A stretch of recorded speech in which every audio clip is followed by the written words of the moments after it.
What is your name, please? My name is Caroline Charles. My name is Caroline Charles. My name is Caroline Charles. Only one of these young ladies is the real Caroline Charles. The other two are imposters and will try to fool this panel. Tom Poston, Peggy Cass, Orson Bean, and Kitty Carlisle. On To Tell the Truth with your host, Bud Collyer.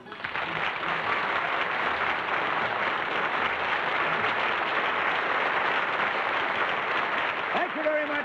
Welcome once again to Tell the Truth. Good evening, panel. Good evening. Good evening, Bud. We're brought to you this evening by Chef Boyardee, makers of a complete line of high-quality Italian-style foods.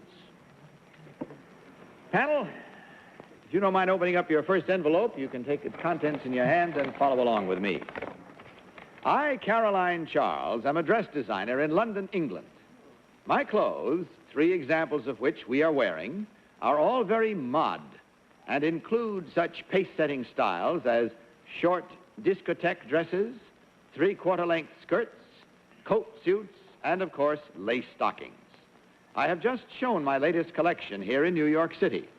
Although I have been in business for less than a year, I have been lucky enough to attract an international clientele, which includes musical comedy star Barbara Streisand, Princess Muna of Jordan, Peter Sellers' wife, Britt Eklund, and Beatle drummer Ringo Starr. Signed, Caroline Charles.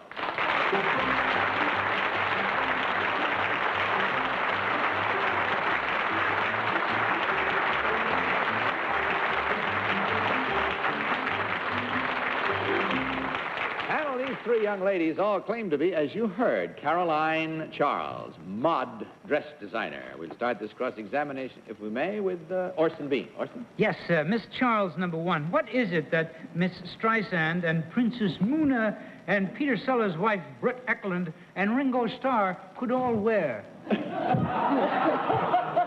Well, Ringo Starr wore suits, and the others, Barbara Streisand, she had 2 suits, and Mrs. Sellers was having maternity clothes. All right, number 3. What is a fuzzy climber?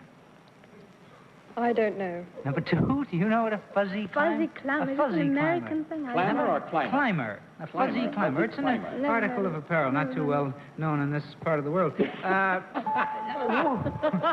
Kitty Carlisle. Number 3, do you make men's clothes, or was Ringo Starr wearing a lady's suit? I made an exception for Ringo Starr. Ah, I made him a man's suit. I see. Number 2, what does mod mean? Mod comes from modern. It's just a group of young people, young English. It's opposed to the rockers. Thank you. Number 1, what do rockers look like? Oh, they're the dirty group of the lot, you know. Number 3, what have you all got on that is sort of in common that makes it a mod outfit? Is it the short socks? Yes, I think the stockings. The stockings? Yes. Uh-huh. Number 2, who is Eugenia Shepherd? I'm afraid I haven't heard of her. Number 1, what is Val lace? I'm sorry? Val lace. Val lace? Val lace? Yes. It's, well, it's a form of lace. I'm not quite sure, actually. We don't have this term in England. Thank you. Tom Poston. Thank you, Bud. Ladies, I'll start with number 2. Do you know Bill Blass? Yes, I do. He's, well, Maurice Rentner is really the name. He's the designer. Yeah. Want to see something really nice? Kitty's wearing one of his creations. I wouldn't say it was exactly a mod, but it sure looks good to me. Number 3, do you make clothes for individuals as well as just a assembly line style, or only for individuals? No, I do both. Well, how many fittings would you say, number 3, you have to fit a lady in one of your outfits? Approximately 2. That's not many. Thank you. Peggy Cass. Thank you. Number 2, who's Digby Morton? Digby, I don't know. Number 3, who is Jean Shrimpton? She is our top English model. And number 1, who's Emmanuel Kahn? Emmanuel Kahn is the sort of French designer who does the modern. And number 1, where is Mary Quant's shop? Well, she's got two. She's got one in Knightsbridge and one in the King's Road. Thank you. Number 3, where is the ad lib? It's off Leicester Square. It's burnt down, actually. Number 2, where do you sell your clothes? Which store? I don't have a store. Oh, well, I mean, don't you sell to any New York shop? No, well, I mean, I've got a show now. Yes, well, where is it? The show. I sell to Macy's, to Bloomingdale's, to Saks. Oh, thank you. Number 3, who's Janet Reese? I don't know. That's all the time we have, so will you kindly mark your ballots? Mod or rocker, I couldn't care which. Just mark them. Mark them at once, without change, and without consultation. As you vote now for number 1, number 2, or number 3. Our team of challengers will receive $250 for every incorrect vote. Are all ballots marked? No. Not yet?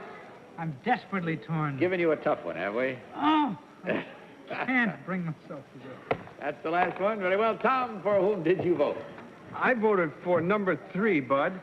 She's got that sullen, hostile kind of look to which I'm personally attracted, so... I thought that 2 fittings would be about right. Peggy Cash, your choice. I voted for number 1. Janet Reese is the dress buyer for Saks Fifth Avenue, and I figure somebody should know her. And she knew all the other questions. Such Right. cute. Orson, what are you looking for? There's a new hole down here, and my crayon went right down it.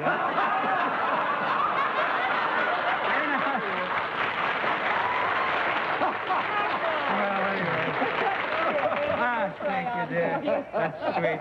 I got my own crayon again. Well, number 3 said that what they all had in common that was Maud-like was the stockings, and it's not true. First of all, they don't all have short stockings on, and second of all, the one thing that at least 2 of them have in common is the necktie, which is very Maud. So that rules her out, friends. What about the sullen, hostile look, though? The sullen, hostile look, that's more of a haughty patrician quality. You see, you interpret it as sullen and hostile. Now, I'm desperately torn between 1 and 2, therefore. And 1, through all that good stuff, she said in King's Row instead of on King's Row, which is very English, but for all I know, she's English. Who isn't? And I voted for number 2 because she looks very Maud, and number 1 has short hair, which isn't really Maud. Well, you have a selection there to join with any one of 1, 2, or 3, according to your compatriots there, Kitty. Which one will it be? Well, I'm with Tom. I believe that number 3 has a Maud hairdo, and the other 2 don't. I think the Maud hairdo is what creates that slightly hostile look, this sort of closed-in kind of, yes. Very patrician as well. Huh? That's what Orson called it, patrician. Yeah, patrician as well. And I voted for number 3. Very well. That makes it widely split as it can be. We have 1 for 1, 1 for 2, and 2 for number 3. Let's find out immediately which one of these young ladies, in truth, is the Maud dress designer from England. Will the real Caroline Charles please stand up?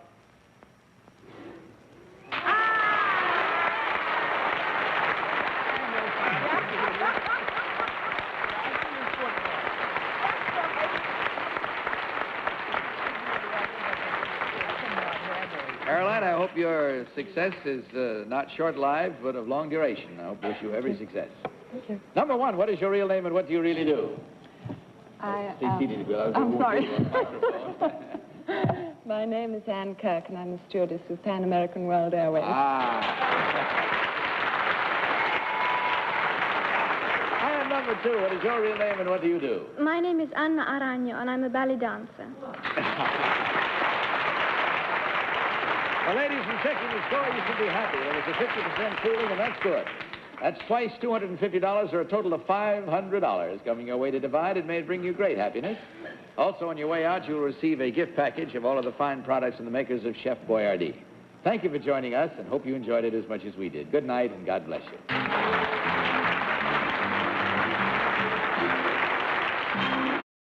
Next team of challengers.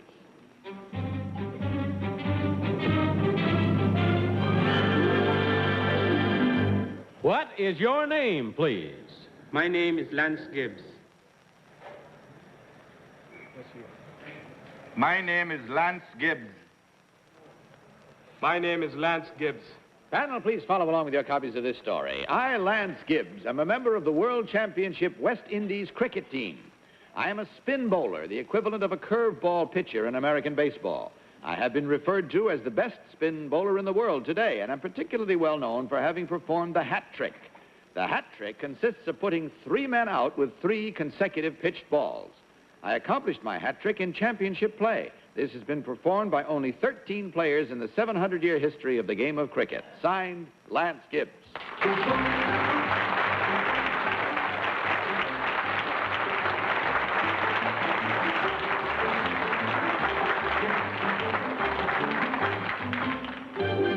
Panel, these 3 gentlemen all claim to be Lance Gibbs, world champion cricket player. We'll start the questioning with Peggy Cass. Peggy? Thank you, Bud.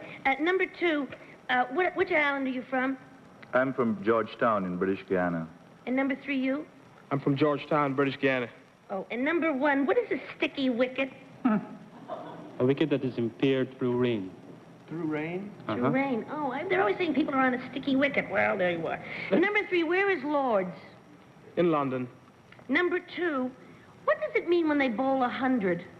No, you don't bowl 100, you bat 100. Oh, you bet. I knew you did something about 100.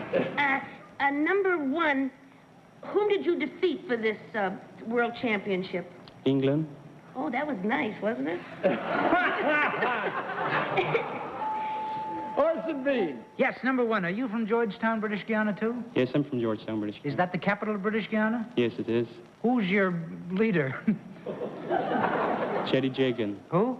Chetty Jagan. And is he not married to an American girl? Yes, he is. What's her name? Janet. Not bad. Number 2, show us your awful fingers there. What are those dreadful-looking things on there for? These are batting gloves. They're for protections of the knuckles and fingers. If you get hit by a ball, those things bounce it off again? Yes, it wouldn't hurt you. You don't ever give anyone a zets with those, do you? No. I mean, if you gave somebody you'd look like a colander if you got hit with one of those things. Number 3, Number 3, it says that cricket is 700 years old. Who invented cricket? The English did. But nobody specific. No, not that I'm aware of. Number 1, what is the formation for cricket? Is it like our baseball? Yes, you have 11 men on each side. And why does it take so long? Well, it's a game that you try to protect your wicket as much as possible. How long does the average game, number 2, run? It takes 30 hours, but it may finish before that time. But that's the duration that's given to the game. Number 3, why are you wearing knee guards? I mean, number 2's wearing knee guards, but why does one wear knee guards, number 3? To protect your knees against the ball. Number 1, is the cricket ball very hard? Yes, it is. Is it the size of an average baseball? Tom Poston. Thank you. Do you ever hit a man with one, number 1? Yes, you could. What on purpose? Well, you could intimidate him. What happens if you hit him? Does he get to take his base or something? No, well, he could retire for a period of time.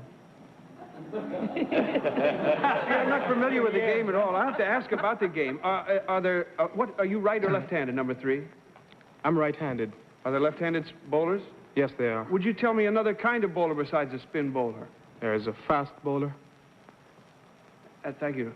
Number 2, what occasion, to whose disadvantage is it to play on a sticky wicket? It's the batsman's disadvantage, definitely. The bowler has the wicket in which to spin it on. And Number 1, how do you get a man out, please? Well, you could get a man out 7 different ways. Try a couple on me. There isn't time, I'm sorry to say. Time for you now to not get yourselves out, but simply mark your ballots. So will you do so at once, please? Mark them without consultation, of course, and just vote now for number 1, number 2, or number 3. I don't know if you need to wait for this game. Have you completed your voting panel? Oops, I brought my... You can have mine there. All right. Tom, for whom did you vote? I voted for number 1. When I first saw him up at the top there, he looked so much like, so athletic with that long, rangy grace, and besides, he had a sullen, hostile look, which... Peggy Cass. I voted for number 2 because he's big and strong looking, and you'd have to be big and strong to last 30 hours in a baseball game. Cricket game. Orson Bean. Could be any of them. I don't know. I picked number 1 because he knew about his own boss of the country there and his wife and all that good information that a good citizen should know. I have nothing more to say. Kitty Carlisle. Well, I voted for number 1. I'm not sure whether you need weight for cricket, but I thought number 1 looked rather athletic, as Tom did, and I think he has a very cheerful look of a good athlete. Yes, indeed he does. Very well. You come close to being unanimous this time. Then there were 3 for number 1 and 1 for number 2. Let's find out immediately which one of these gentlemen, in truth, is the world champion cricket player. Will the real Lance Gibbs please stand up?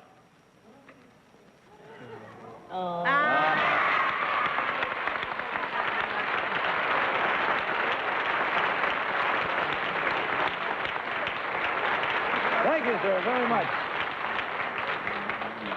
Number 2, what is your real name and what do you really do, sir? My name is Michael Branca. I work in the shipping department of a firm in Manhattan. Thank you. And number 3, what is your real name and what do you do, sir? I'm a dentist. My name is Arthur Hazelwood, and I'm a dentist at Jewish Chronic Disease Hospital in Brooklyn.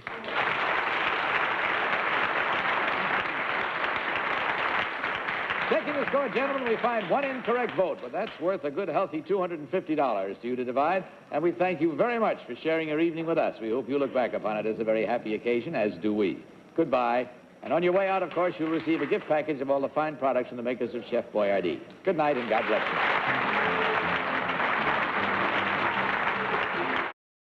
Team of challengers.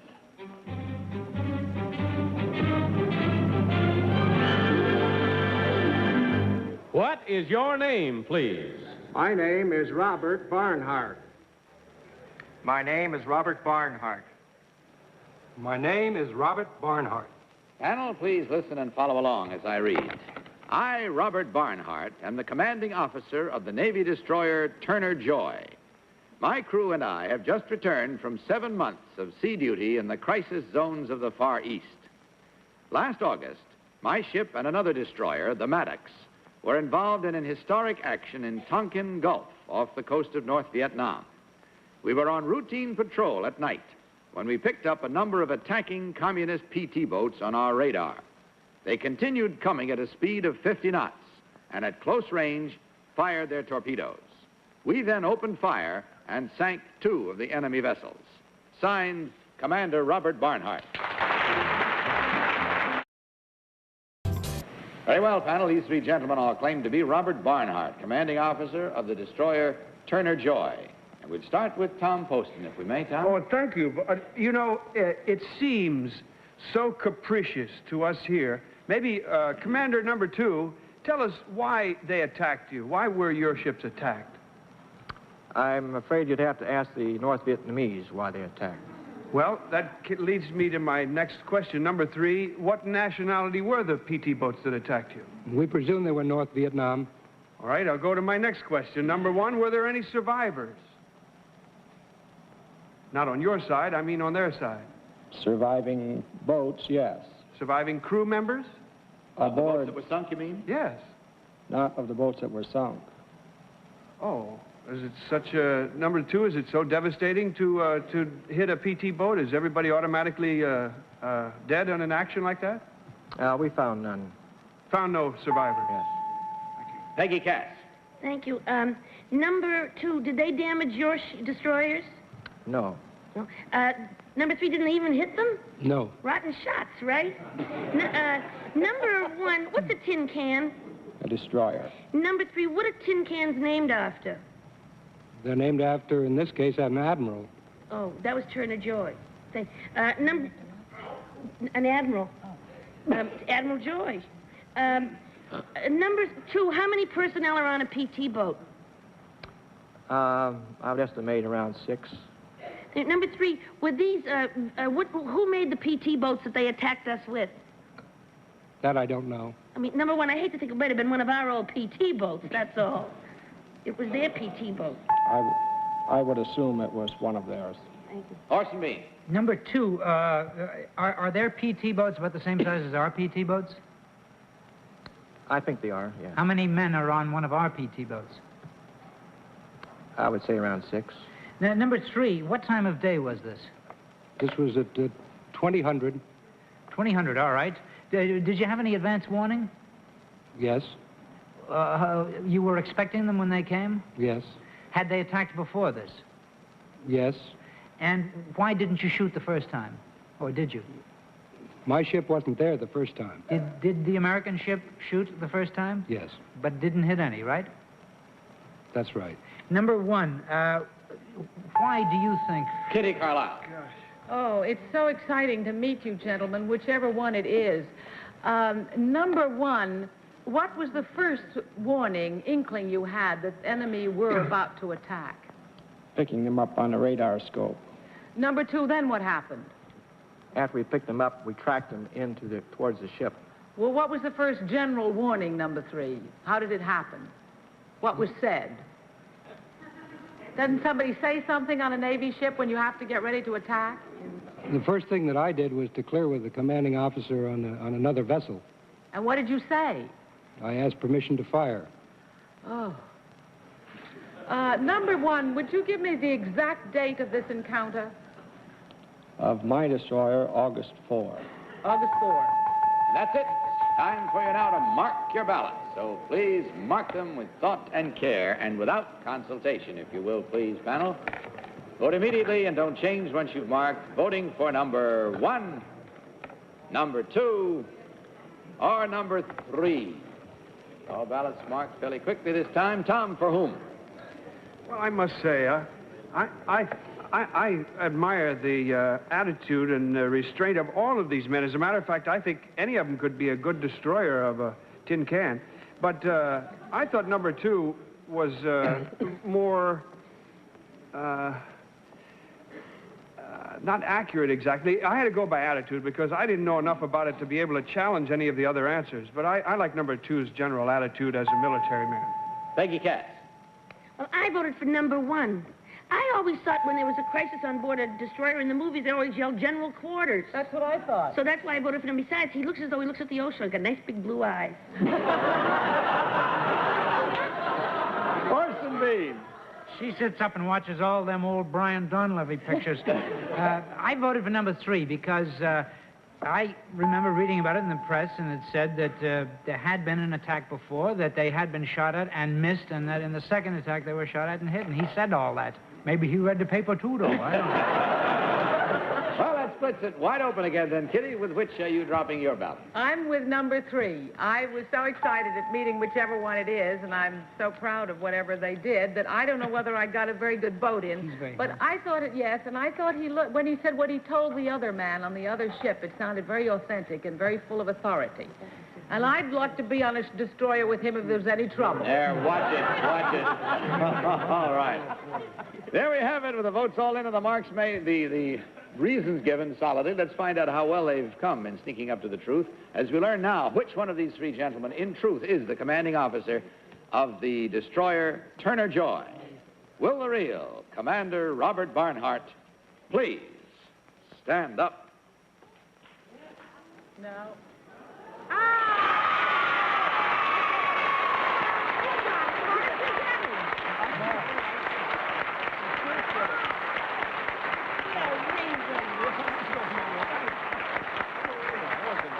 Thank you very much, sir. We, too, are proud to meet you and to know that our country is in such good hands. Number 1, what is your real name and what do you really do?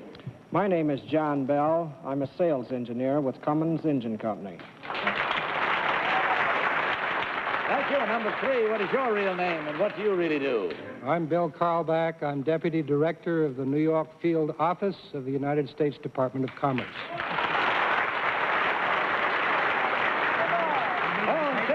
Gentlemen, you did well, very well, as a matter of fact, the best tonight so far. There were 3 incorrect votes at $250 each for a grand total of $750 for you to divide. Of course, on your way out, you will also receive a gift package of the fine products from the makers of Chef Boyardee. Our thanks to you, gentlemen, and hope you feel that you have had an evening well spent and happily spent. Good night, and God bless you.